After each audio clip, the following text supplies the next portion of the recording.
sister is an anomaly. An anomaly is defined as anything that deviates from the expected, normal, or standard.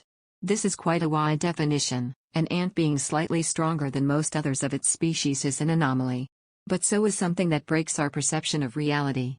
Something that goes against everything we've ever known, bringing the nature of existence into question, is an anomaly.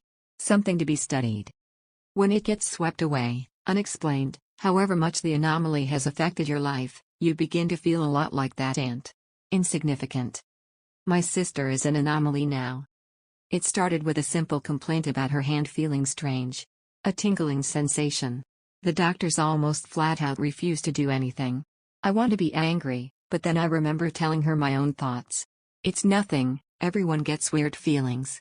It'll pass. It's what everyone told her. I suppose we thought we were reassuring her.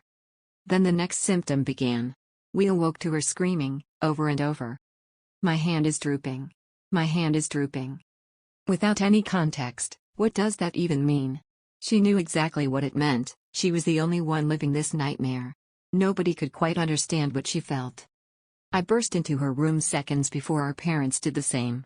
There she knelt, on her bed, with the fingers of her right hand about twice as long as usual.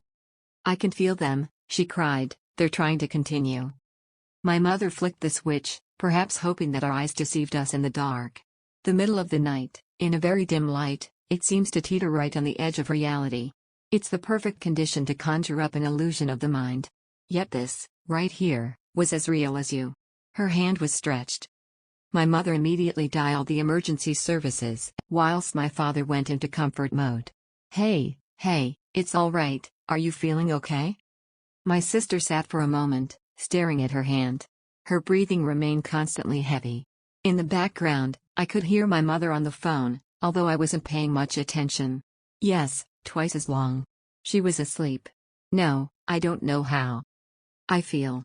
She paused, perhaps focusing on the feeling, deciding whether or not she felt okay. How would she even describe okay in this moment? Long. My father and I glanced at each other for a moment. Was that meant to be a joke? I smiled awkwardly. What does that mean? She got up from her bed, making it slowly apparent to all of us that she was taller. Not by much, maybe an inch or two. But in the context of human height overnight? That's a lot.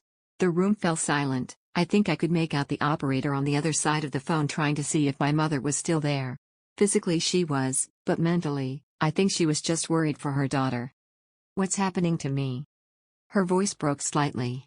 It broke all of us along with it. To sound so dazed and lost about your own self is heartbreaking. It was the last time I saw her with any description of human emotion. She lunged towards my mother in the doorway,